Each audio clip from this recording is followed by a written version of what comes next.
none of the facts presented in this paper are strikingly new, nor is its principal general point so very surprising.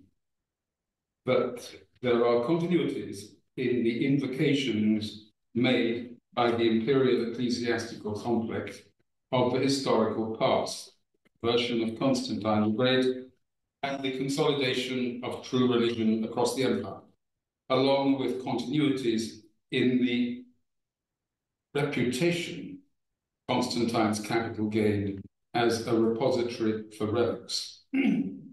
Of the latter, many were scriptural, associated with Christ in the form of the true cross or the instruments of the Passion. But the cross itself became linked with the hagiographical stories of its discovery in Jerusalem by Helena and subsequent transfer to Constantinople. And in the palace complexes and the city's churches, there was always room for one more. This point about room for more relics leads us to further considerations, in effect glosses on our main point about continuity. Firstly, the imperial ecclesiastical complex, a term I use of those elements of the imperial regime and the church hierarchy based in Constantinople and interlocking in close but seldom complete harmony. The imperial ecclesiastical complex was ever ready to latch onto cults which were either new or which, in the form of newly discovered relics, had become newly accessible and viable. These cults and relics could be pressed into state service at short notice in what amounts to opportunism, a point I'll return to later on. Second, the balance in emphasis on relics as against church councils, especially worldwide ecumenical councils, shifted over time. In the 9th century, the East Roman Empire still had geopolitical clout in the Eastern and even the Western Mediterranean, with concomitant ability to put pressure on the Roman papacy to toe the line. Consequently, one can detect a certain enthusiasm for holding a general, even worldwide council to resolve disputes. At the same time, convening a council could serve domestic political ends, as the proposal to the papacy for a council by Michael III and Photius in 860 suggests. But things and attitudes should have changed 600 or so years later, or that enthusiasm for an ecumenical council should have waned along with the emperor's power on earth isn't very surprising. Nor is the fact that gifts of relics loomed so large in the conduct of imperial diplomacy. This is the background to a certain swing of the pendulum in the 14th and earlier 15th century imperial diplomacy, a swing away from councils as a means of resolving differences between Eastern and Western churches, and a swing towards reliance on gifts of relics. What is worth noting is the way in which new cults of saints could still be nurtured. So too is the way in which these could be fused with the early Christian empire's mission statement to evangelize the world in the tradition of Constantine and Helena. In this way, memory of the emperor's role in the councils that produced foundation texts of doctrine and order was kept alive. These traits of continuity, incessant invocation of the empire's sacred past, and opportunism in Byzantine diplomacy are highlighted in our paper's title. Before elaborating, I'll draw attention to two further considerations. One of these quite well known and generally demonstrable, the other less so. The straightforward consideration is that care was taken in the choice of gifts, potentates, and institutions of weight in imperial calculations. This has been demonstrated by Katerina Nechaeva in her study of late antique diplomacy. And although our source materials are sparser for Middle Byzantine and Paleolithic diplomacy, there is reason to think that gifts were targeted in their intended recipients with equal care. Thus, care is manifest in the donation of the works of Pseudo-Dionysius, the Areopagite, to the potentate presiding over the French realm, not once, but twice, to Louis the Pious in the 820s and to Charles VI nearly 600 years later. Pseudo-Dionysius was identified with Saint Denis, the patron saint of French rulers. Acquiring the text of his works in the original Greek, thus transmitting the ideas of Saint Denis more accurately, will have gratified Louis's court while flagging up the language of correct belief, Greek. Indeed, it seems to have touched a nerve at Louis's court. A new Passio of Saint Denis, or Pseudo-Dionysius, was composed and then translated from Latin into Greek, and a copy was sent to Constantinople. The presentation of a second copy of Pseudo-Dionysius was even more charged. Not just the illumination of the emperor and his family standing in orderly fashion under Christ's benediction, but also the text itself.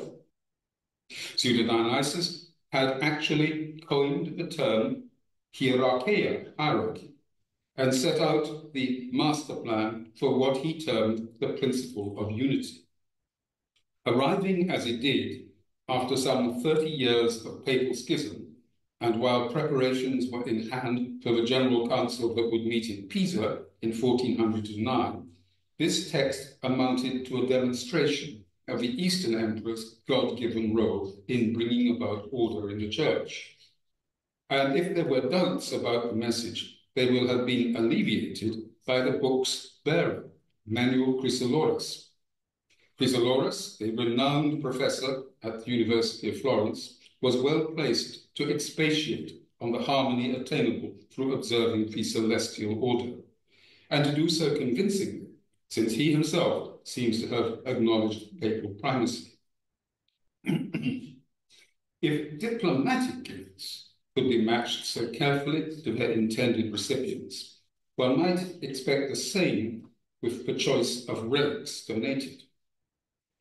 Actually proving this was the case is difficult, since writing sources are seldom detailed, and anyway, the overwhelming majority of recorded gifts to Westerners are of particles of the true cross.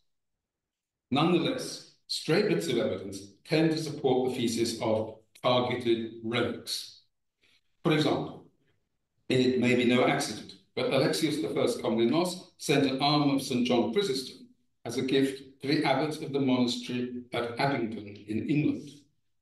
The abbot was a bookish man, and he could be expected to appreciate the relic of a theologian of the caliber of John Chrysostom.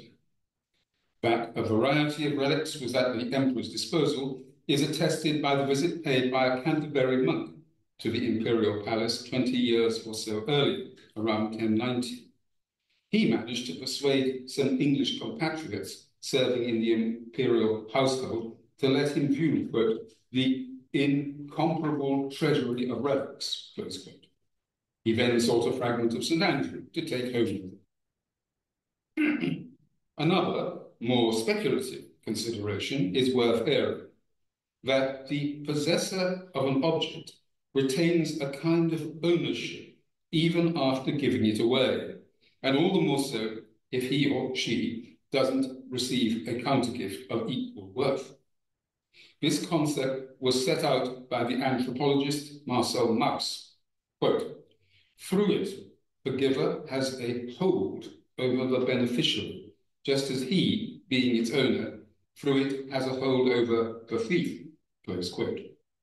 Mauss's theory was amplified by Annette Weiner's thesis of inalienable possession in a book whose subtitle is the paradox of keeping while giving.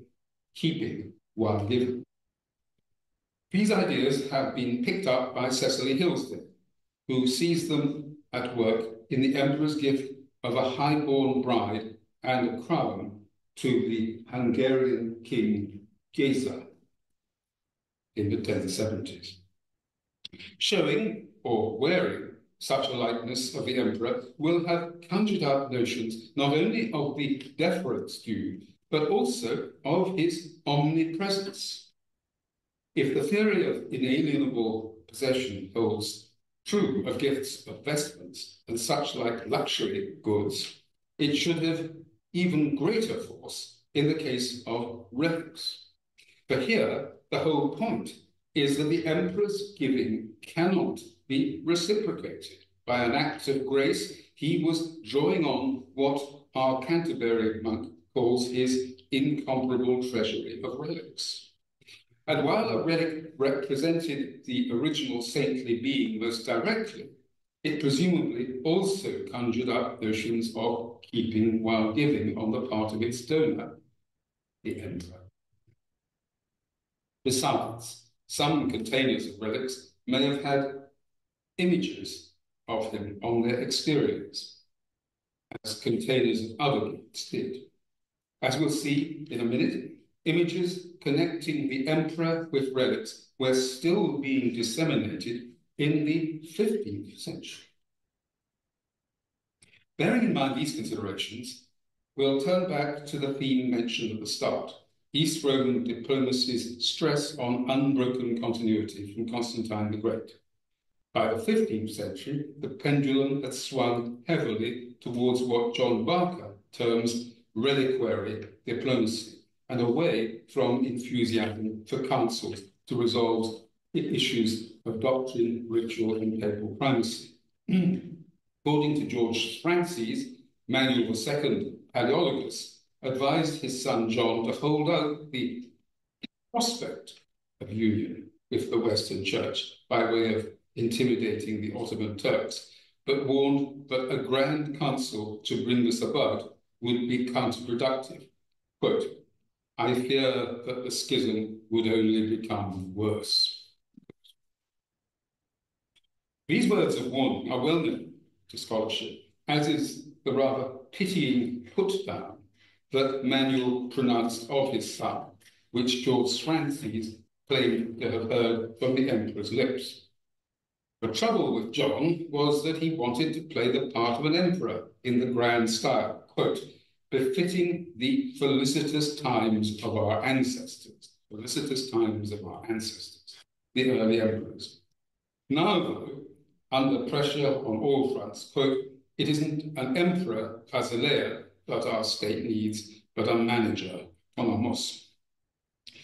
The significance of these statements has been much discussed, and of course, the historicity of the conversation is open to question, seeing that Francis wrote from hindsight after the Council of Florence and Constantinople's fall. What has been rather overlooked is that Manuel's caveat against grandstanding in the manner of emperors in happier times comes in the context of warning his son about the perils of a general council, which, if it actually took place, might make the East-West schism, quote, even worse. If, as I believe, there's at least a grain of truth in Francis's account, this would fit with what I've already said about a swinging the pendulum away from councils in favour of reliquary diplomacy, an understandable development in view of the empire's enfeeblement and inability to hand out gifts of material wealth. And there can be no doubt as to Emmanuel's wariness about committing himself to active involvement in a council. For example, he sidestepped King Sigismund of Hungary's invitation to send an envoy to the Council of Constance in 1415, preferring his close advisor and adherent to Western-style Christianity, Manuel Chrysoloras, and then after his death, choosing to watch and wait. However, one should beware of mistaking the emperor's wariness for inertia, or of seeing recourse to reliquary diplomacy and interest in councils past and future as mutually incompatible. It was, paradoxically, constant harping on Constantine the Great in the early church councils that empowered the emperor effectively to promote new cults of martyrs and claim to be carrying on his work of evangelization. And while playing on these themes, the emperor left the door open, or at least ajar, to participation in, even presiding over, a general council. The Council of Constance culminated with the election of a single pope, Martin V, but it also ordained with the Decree Frequens that a council should reconvene every 5 years, and gave reason to expect that such councils would curb papal monarchy, even absolutism. It was, I suggest, partly with an eye to the new opportunities which this Western conciliar movement presented, that both Manuel and his son took such care to flag up the councils of old and the key role their predecessors had played in them. Reliance on relics was far from being a policy innovation of man. By the mid-14th century, the bestowal of particles of relics on noteworthy outsiders had become routine again. The outsiders may have been of lower grade than recipients of relics before 1204, and the containers less ornate, but demand seems to have been high, inviting comparison with the Canterbury monks' quest for something from the incomparable treasury of relics in the 11th century. Moreover, in the mid-14th century, and probably later still, a vivid painting of the early worldwide councils still adorned a wall of the Alexiakos, the giant hall built by Alexius I Comnenus and bearing his name. Such relic-giving and visual reminders of the councils were the background to the launch of a brand new cult of martyrs in 1374. The senior churchman, Cyprian, returned from an assignment to Grand Duke Algirdas of Lithuania with the relics of the Lithuanian martyrs. These 3 Lithuanian converts to Christianity had irked the Grand Duke, still pagan, like most of his subjects, nearly 30 years earlier. Their long hair and beards had marked them out from their clean-shaven fellows. 2 of them, at least, seemed to have been nobles at the Grand Duke's court, openly breaching traditional customs. After they refused to eat meat on fast days, Algirdas had them hanged. He was still pagan in 1374 when the envoy Cyprian, assigned to mediate between him and the Grand Prince of Moscow, sought of the collection and transport of some of the martyrs' remains from Vilnius to Constantinople. What is striking is the speed with which the imperial ecclesiastical complex under Patriarch Philophilus Kopinos sprang into action. Within a few years, the cult of the 3 Vilnius martyrs was well enough established for particles of their relics to be sent out by persons of interest to the emperor, along with relics of cults like the 40 martyrs and the True Cross. We know of the assortment sent to Sergei, the revered abbot of a Trinity monastery north of Moscow, in a bid to win his support for Cyprian, now consecrated Metropolitan of Kiev, Rosia, and Lithuania. Helpfully, we are given details of the assortment by the Slavonic inscription on the golden cross containing them. Made probably in Constantinople, like the cross itself, this lists amongst others the new Lithuanian martyrs. Through such gifts, which could well have been sent later on to other spiritual and political leaders besides Sergei, the Patriarchate was broadcasting to the Slavonic-speaking world its proprietorship of a new cult of martyrs. This supplemented more traditional gifts of the True Cross, such as that made by John VI Cantacuzanus to Prince Semyon of Moscow in 1347.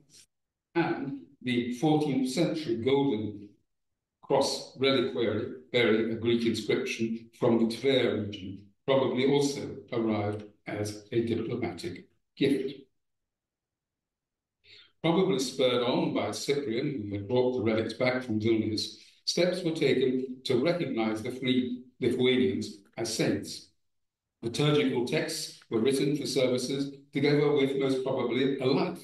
Icons were painted and the relics were installed in St. Sophia.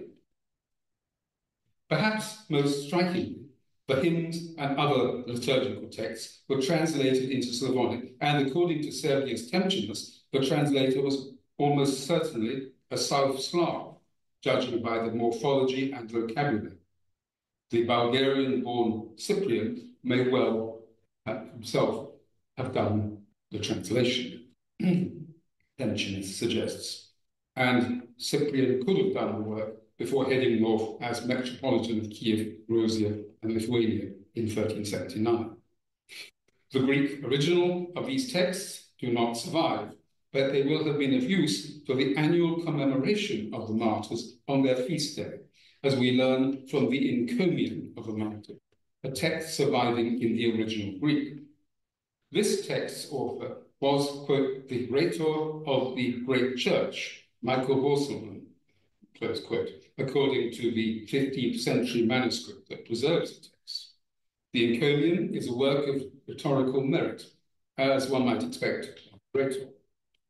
Manuel Palaeologus remarked upon his outstanding literary talent in a letter addressed to him, and Michael seems to have been quite a close associate of the emperor. One can infer that the cult of the martyrs was receiving fresh literary flourishes in the 1390s, some 15 years after the inception, at the hands of a writer who moved in imperial circles. It could well have been written at the emperor's behest, at a time when he had hopes of Polish, but also probably Lithuanian aid against the Ottomans, who were then threatening Constantinople. Another hint that the cult of the Lithuanian martyrs was kept very much alive in the imperial ecclesiastical complex comes in visual form. This is a vestment embroidered with gold and silver brocade, picturing over 100 scenes from the Bible, along with scriptural figures and a series of church fathers, patriarchs, and other notables. The vestment is known as the Major Sakos of Photius, named after the Metropolitan. Made in Constantinople, or possibly Monovasia, the Sakos was sent to Photius for wearing at liturgies in his usual place of residence, Moscow, probably sometimes in the presence of Grand Prince Vasily. Vasily himself is portrayed on the front of the vestment, along with his Lithuanian-born wife, Sofia Vitovtovna, perhaps showing something of their physical features.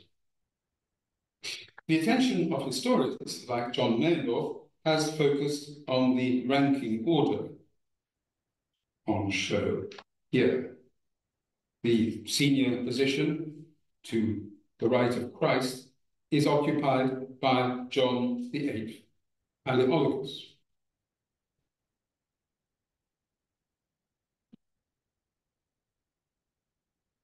Who was married to the other couple's daughter, Anna. And other eminent scholars, including one happily present with us now, Gunther, please take a bow if you're here. If you're not, I'll do it for you. Other eminent scholars have drawn attention to the question of whether or not the images, notably the halos around John and his bride's head, but not around her parents, serve to corroborate Obolinski's thesis of a Byzantine Commonwealth.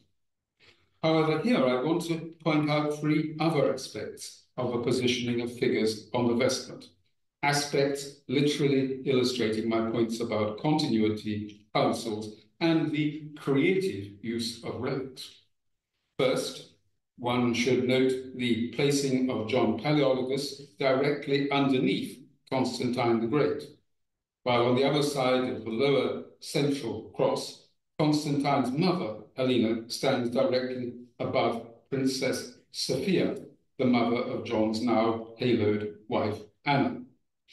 The visual message that Anna has now joined a kind of holy family under the auspices of Constantine and the finder of the true cross, Helena, with the Moscow prince and his Lithuanian-born wife as in effect candidate members, is clear enough.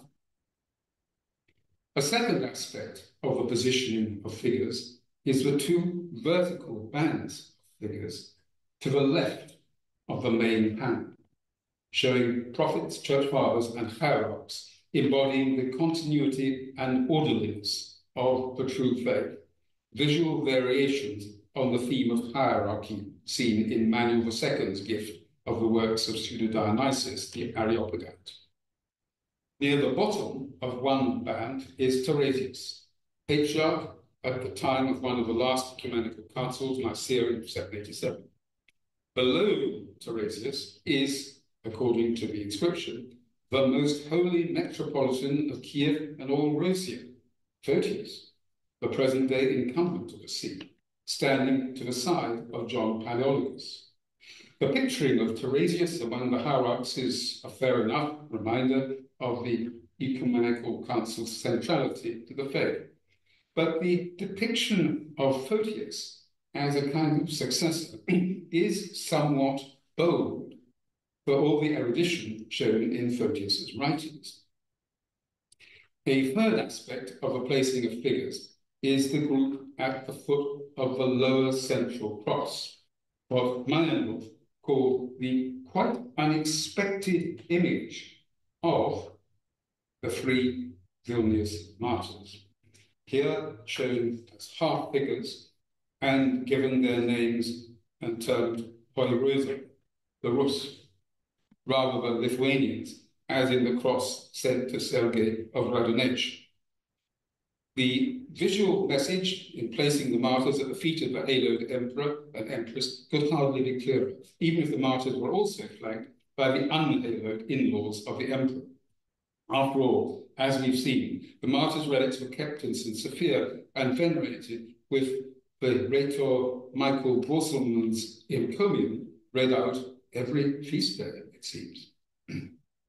This assemblage of images was, I suggest, designed simultaneously to proclaim curatorship of a new cult of martyrs and to reaffirm the emperor's role as new Constantine, standing just below the original. And designating the Vilnius martyrs as Hoyrosae recall the empire's age-old role in bringing Christianity to Rus, as well as signalling that the Lithuanians belonged to a single ecclesiastical unit, the Metropolitanate of Kiev and Wallachia, in the words of the inscription for Photius. This was no routine invocation of the overall unity of Christian work. On the contrary, the Sakos was woven and then sent to Moscow around the time that Grand Duke Vytautas of Lithuania was challenging the validity of Photius's appointment, daring to field his own candidate for the Metropolitanate, Gregory Samblak. He even sent him to Constantinople for consecration in 1414. So, the dispatch of the Sakos in most probably 1415 amounted to a symbolic manifesto of unimpeachable authority, ancient and modern. And although the Greek inscription would have been incomprehensible to most onlookers in Moscow, one shouldn't underplay the number of bilingual Greeks there, or the circulation of clergymen between northeast Rus and the lands now under Lithuanian rule. Not, one must admit, that the Sakos' manifesto did much good in halting the Grand Duke's drive towards a church under his patronage. Late in 1415, probably the very year of the Sakos' dispatch to Moscow, Vytautas convened a Sobor, a synod or council of bishops of the sees under his rule in Novogrudok. They proceeded to elect Gregory Samblak, Metropolitan of all Rus, and the circular letter announcing his election denounced the validity of Photius's appointment, accusing him of simony and absenteeism. Subsequently, in 1418, Samblak went to the Council of Constance in the capacity of Metropolitan of Rus and spoke on the subject of union between the Eastern and Western churches, albeit without committing himself to a Catholic position on filioque. I think it's partly trying to forestall such audacious démarche that the Sakos' imagery was configured. It was surely no accident that the most holy Metropolitan Photius was shown just below a patriarch noted for his role in the Seventh Ecumenical Council and the restoration of icons. Other worthies participating in councils are also shown. And so, of course, is the convener of the First Council of Nicaea, Constantine the Great. It would be unwise to dismiss such a reading of the Sakos as over-subtle, in light of recent studies demonstrating the depth and wide range of Manuel Palaeologus' learning, as well as the forcefulness of his son John's intellect. Attention has already been drawn to the care habitually taken to match a diplomatic gift to an important recipient. One may detect Manuel's hand in the timing of the gift to the French crown of Pseudo-Dionysius' formulation of heavenly order at the height of the Great Schism. The bearer of that gift, Manuel Chrysolarus, you may recall, would later attend the opening stage of the Council of Constance in 1415. And before dismissing as useless the symbolism of new relics, refreshing the claim to continuity from Constantine the Great, one should note the vulnerability of individual challengers to chance and mortality.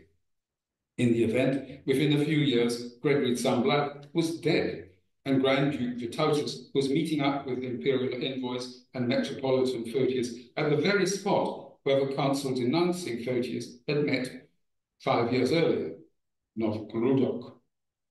Meanwhile, the liturgical texts commemorating the three martyrs of Vilnius were being copied for use in the East Slav lands, as well as in those under Lithuanian.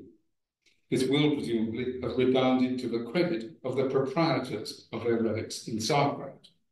Through such patronage of relics, the imperial ecclesiastical complex was, so to speak, able to keep its end up, and Manuel II's policy of watch and wait in the matter of talks about church union and grand councils would seem to have been wise. Now, one could follow up the latter point by discussing imperial dealings with the Council of Basel, wherein John VIII seems to have seen opportunities for some sort of reconciliation between Eastern and Western churches. Indeed, Metropolitan Photius' next successor but one, Isidore of Kiev, seems to have been appointed on the understanding that he would proceed to Basel, replete with diplomatic gifts, immediately after paying a visit to his future principal residence, Moscow. There seem to have been hopes that Isidore, upon reaching Basel, would manage to build bridges between East and West, with the united polity of Poland-Lithuania acting as a kind of test bed of possible Orthodox Catholic coexistence worldwide. But for further details, I'll simply refer you to a work now in preparation, Brief Encounter, so as to leave time for a few words about the role of councils and relics in diplomacy of another era, along with the concept of inalienable possession mentioned earlier. The era in question is the mid-9th century, when, despite the gradual loss of fortified towns in Sicily, the empire still had formidable striking power in the Adriatic and central Italy, even before its recovery of Calabria and most of Apulia later on. Against such a background, it's scarcely surprising that convening a general council should have looked attractive to the imperial ecclesiastical complex of leadership. Furthermore, the option of calling councils and doling out relics were not incompatible. After all, Alexius I Comnenus, lord of the incomparable treasury of relics in the Canterbury monk's account, was an enthusiastic proponent of worldwide councils, as the painting of them in the Alexiarchos hall of his Plakena palace suggests, as I've already mentioned. So, if convening an ecumenical council appeared a more attractive card to play in the 9th century than in the 14th or 15th, this certainly did not rule out the use of relics. In fact, when relics were brought into play, one can detect the same care in matching gift to recipient that is apparent from the better documented later Middle Ages. This is particularly true of situations when the empire sought to counter jurisdictional claims of the Roman papacy or to draw Christian congregations beyond the borders under its wing. Among the examples of targeting relics in the earlier period, one might cite the choice of relics sent to towns on the upper Adriatic, when the empire was bolstering its presence, while holding off the Franks and at the same time countering papal claims in the claims that Pope Hadrian seems to have put to Irene and Constantine VI at the time of the Council of Nicaea of 787. Of particular note is the dispatch of the relics of St. Anastasia to Zadar in very probably the early 800s, and their installation in the rotunda that may have been built for the purpose of housing them, and which still happily stands today. Seeing that Anastasia was a 4th century Pannonian martyr from Sirmium, who was already widely venerated, this was a neat way to supplement the installation of an imperial agent in Zadar by supplying relics that became renowned in their new resting place. This was at the same time an oblique yet conspicuous way of asserting the Eastern Church's rights over Sirmium and thus Illyricum. Comparable geopolitical considerations probably lay behind the claim made in the 860s that the tomb of St. Gregory the Illuminator had been found in a palace church in Constantinople, together with the relics of Crypsine and other Armenian saints. Given that the Armenians credited Gregory with their conversion to Christianity, this amounted to a kind of appropriation of their sacred past. A miracle was said to have occurred at Gregory's tomb, and the authorities instituted a feast day to commemorate the discovery. These events call to mind the goings-on 500 or so years later, when a feast day was instituted to celebrate the 3 martyrs of Vilnius. Presumably, the newly found relics of St. Gregory would have constituted fresh ammunition in the arsenal of gift-giving if this new cult had gained momentum among the Armenians. I have to say, in the event, it didn't. The text recounting the discovery of Gregory the Illuminator's tomb was composed under the influence, if not by the pen, of Patriarch Photius. It was designed to play a part in the various démarches Photius made towards Armenian princes and the Armenian Catholicos in hopes of bringing about a concordat with the Armenian Church. Moreover, as a former civil servant and probably envoy to Samarra, he would have known of the failings in Abbasid power, which made prospects of an entente with the Armenian princes and Catholicos look brighter than they had for a long time. So there was a rationale behind the discovery of the Illuminator's resting place and perhaps a touch of opportunism. I will labor the significance of relics in these démarches to non-Chalcedonian Christians in the East, because I think Patriarch Photius at first envisaged quite a close relationship with the Roman papacy too. This formed part of a still broader vision of Photius of regenerating the Constantinopolitan Church, responding to barbarian requests for religious missions, and demonstrating how mastery of Hellenic learning and secular knowledge were assets for furthering the faith, and not vainglorious diversions from purity of the faith and inner knowledge of God, as his rigorous enemies in the church maintained. This sketch of Photius's intellectual position and vision is not the fruit of my own labours, but of a project for preparing a companion to Photius headed by Federico Montinaro in Tübingen. And I'm summarizing the work mainly of Evangelos Chrysos and Juan Cygnus Cardona, which should be in print before long. Here I can merely note one feature of Photius's opening démarche to the papacy, and then raise the question of a possible connection with the discovery of the relics of St. Clement near Kherson on the Crimea. Is it not possible that these relics wondrously found, were, so to speak, pressed into service to strengthen the hand of Photius and the emperor in their dealings with the Roman papacy. And is it sheer coincidence that talk of some sort of council, preferably ecumenical, was virtually a leitmotif of their dealings with Rome in the early to mid-860s? And may not the concept of inalienable possession have been in play, a sense that the imperial ecclesiastical complex retained ultimate proprietorship, the reclaim of this paper's title, even after giving the relics away to others? The short answer to these three questions is, respectively, yes, no, yes. An attempt at a full answer will take maybe 3 hours, since it would have to wind its way through all the Quellenprobleme enshrouding the lives of Constantine, Cyril, and Methodius. So I'll just make a few remarks arising from what I've already said, amplifying the yes, no, yes answers, but without offering anything firm or definitive. And of course, I'll be drawing on the finding of our honorand, Vladimir Vavgenev, as well as that of his mentor and friend, Francis Dvorny, and the results of Montinaro's project.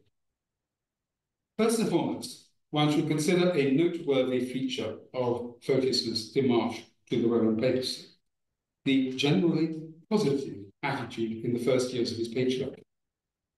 Among senior churchmen, a certain sense of commonality and respect for papal adjudication of ecclesiastical procedure is discernible in the 850s, despite the friction over jurisdictional boundaries in the Illyricum. One such churchman, Gregory Asbestos, appealed repeatedly to Rome against his deposition from the See of Syracuse by Patriarch Ignatius. After Ignatius himself was deposed, it was Gregory Asbestos who was restored to his position and consecrated the successor Photius as patriarch. Photius embarked on a kind of crash course in priesthood, reportedly having Gregory as his, quote, teacher and initiator in all the sacred rites. Photius seems to have partaken of Asbestos's positive approach to Rome, and he was probably behind the dispatch of a letter in the emperor's name, inviting the Pope to send legates to an ecumenical council to condemn iconoclasm and define images. The response of the Pope, Nicholas I, was peremptory. Far from recognizing Photius as the new patriarch, he sent envoys mandated to investigate the legality of Ignatius's withdrawal from the patriarchate and then report back to him. Photius's response to this struck an ironic, even apologetic note. Photius implicitly acknowledged the force of papal condemnation of his own fast-tracked promotion. The Council of 861 promulgated a ban on speedy promotion from the rank of deacon to bishop, and Photius even drew attention to this in a letter to Pope Nicholas. The tone of Photius's communications with Nicholas remained conciliatory for some time. The high-handedness and assertiveness of Nicholas's first letters seem to have taken Photius by surprise. So probably did the barrage of texts which Nicholas and later, as the dispute wore on, Frankish writers fired off, tracing a sovereign form of papal primacy back to the early church. The false decretals of Pseudo-Isidore propounding papal primacy were just beginning to circulate south of the Alps, and one finds them being used as grounding for papal judgments for perhaps the first time in a case concerning the Bishop of Soissons in 861. Photius now had to cope with the false decretals, which seamlessly interwove authentic texts with interpolations asserting active papal primacy. Seemingly, Pope Nicholas drew on these decretals so as to misrepresent even well-known foundation texts, like the canons of the Council of Chalcedon. Amidst the torrent of treatises citing ostensibly ancient texts streaming forth from Frankish writers, Photius's moderate tone and wariness in the face of Nicholas's insults is understandable. But he did not directly respond to Nicholas's jibe in his letter of 865. In this letter, justifying his claim that consuls were of no concern to the emperor and only a pope could call a council of East and West, Nicholas invoked Christ's handover of the keys to St. Peter and his successors. Rome alone could boast of seeing not one, but two of the leading apostles, Peter and Paul, living and then dying and leave their bodies within the walls of Rome. And after Rome, it was Alexandria and Antioch that had all closest contact with the two leading apostles. Constantinople, contrast, had had to import some sort of relics to give itself a semblance of apostolic tradition. In other words, the relics, notably those of St. Andrew, Luke, and Timothy, imported as late as 365 AD, are a rather feeble fig leaf. Although Photius didn't immediately respond to this jibe or expressly challenge the false decretals, he will have sought to construct defences against the barrage of purportedly ancient authoritative texts from his Western opponents. An obvious means of defence will be to match these texts with a counterforce in the form of ready reference collections of indubitably authoritative texts. And these do survive today as a revised version of the Nomocanon important titles, and eventually the Isagoge. Such at least are the proposals of Professors Christos Cygnus Cadona in the Montenegro Companion, and I see no reason to doubt them. I suggest that Photius also set about trying to reinforce the standing of his patriarchal see through other means than indubitably canonical texts, and that among these means was the accumulation and dispensing of relics. Sometime in the 860s, the decade of his first bid for a concordat with the Armenian Church, he sought the discovery of relics of Gregory the Illuminator, as I've said a minute ago. Whether this occurred before or after the jibe about Constantinople's lack of apostolic bodies in Pope Nicholas's letter is unknown, but it wouldn't be surprising if Photius, as soon as he began to receive curt and commanding letters from Nicholas in 860, was ready to make the most of any other relics that might help to shore up the position of his Constantinopolitan see, his status as gift giver, and the emperor's right to call consuls. Having devoted so much time to Photius's friendly, relaxed approach to the papacy at the outset of his patriarchy, his sense of commonality and his ironic tone in the mid-860s, even as Nicholas's letters grew more virulent, I'll return to the three questions posed a few minutes ago and very briefly expand on my yes, no, yes answers. Yes, there may well be a connection between the discovery of St. Clement's relics near Kherson in 861. Remember, that was the first time when we are sure that the pseudo-Isidor's decretals were being cited in a case before Pope Nicholas, and the challenges Photius was then beginning to receive from the papacy. I'll leave open the question of whether Constantine Cyril's search for the relics of Clement was entirely his own initiative or carried out at Photius's behest, as also the other issues involving Constantine Cyril at Kherson and what he did there, upon which Professors Dvornik and Vavgelik have shed light. What matters for our purpose is that we have here an example of relics being pressed into service by Emperor and Patriarch and their reanimation of an ancient cult. But what Photius and Constantine Cyril intended to do with Clement's relics upon the latter's return with them to Constantinople is uncertain. Perhaps they might have considered installing them in a Constantinopolitan church. What is certain is that Constantine Cyril sought to create an impact, writing up the story of the wondrous discovery soon afterwards. The excavation of the relics was witnessed by the exiled Metropolitan Metrophanes of Smyrna, who would later tell Anastasius Bibliothecarius, head of the papal chancery, all about it. And this brings me to my second answer.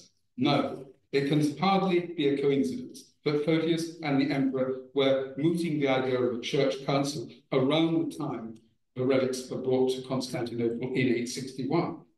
Besides the display of commonality shared veneration in some Constantinopolitan shrine of one of the first bishops of Rome would have blended atonement with self-congratulatory patronage. Clement had suffered exile at the hands of a pagan emperor, but now a Christian emperor was seeing to the fit and proper veneration of Clement's relics. Such a spirit of reconciliation would have been highly appropriate at a time when the Christian emperor was hoping to call a general council. Clement's relics could have made the perfect centerpiece. In the event, no such council met in Constantinople, and in 863, the relics of Clement were on their way to Central Europe in the baggage of Constantine Cyril and Methodius. I'll set aside the problem of why the brothers were equipped with relics whose discovery had already created such a stir and prompted storytelling. Likewise, with the issue of what they were expected to give the relics to, who they were expected to give the relics to, and whether Constantine Cyril could have expected from the outset to be invited to Rome, as he was by the Pope in 867. What is scarcely in doubt is that St. Clement already had his venerators in the West, and that whoever received the relics was likely to develop his cult further. And what is certain is that the relics ended up in Rome, brought by Constantine Cyril himself to be ceremonially received by Pope Hadrian and the citizens, quote, carrying candles. The relics' subsequent progress is well known. The building of a church to house them, still known as San Clemente, and the flurry of information gathering from hagiographical writings about Clement's life and exile to Kherson, and the relics' discovery there by papal and other Western Rite churchmen. And then, equally certain, is the flourishing of the cult in Rome, virtually from the moment of the relics' arrival, with quote, glorious miracles of healing and the release of captives from their chains. The latter details are not actually from a Latin source. They come from the life of Constantine Cyril, written soon afterwards, probably in Byzantine churchman circles in Rome. The overall effect was to glorify the papacy. And this was clearly the intention of Anastasius Bibliothecaris and other promoters of the cult of Clement. But their blustering rhetoric and their text emphasis on the veneration now given to Clement in Rome may, I suggest, have also been intended to offset and annul their indebtedness to Constantine Cyril, his mentor Photius in Constantinople, for the discovery and gracious donation of the relics. And if that is the case, it justifies a yes to the question of whether the concept of inalienable possession and the paradox of keeping while giving was in play. In other words, we may have in the outpourings of papal writings about Clement and his relics, miracles, an attempt to counter the sense that ultimate proprietorship of the relics remained with the imperial ecclesiastical complex in the East, which had the moral right of reclaim. This sense would be an apt riposte to Pope Nicholas's jibe about Constantinople's lack of apostolic foundations and reliance on lower grade relics instead. And I suggest it goes to show the interplay of relics, invocations of antiquity, and opportunism in Byzantine diplomacy over the Longue Durée. Themes like Constantine's conversion, Helena's discovery of the cross, and relics of that cross were reiterated. But, and it's a big but, they could be supplemented by timely discoveries and the launch of new cults or reanimation of cults when geopolitical circumstances demanded and the opportunity arose.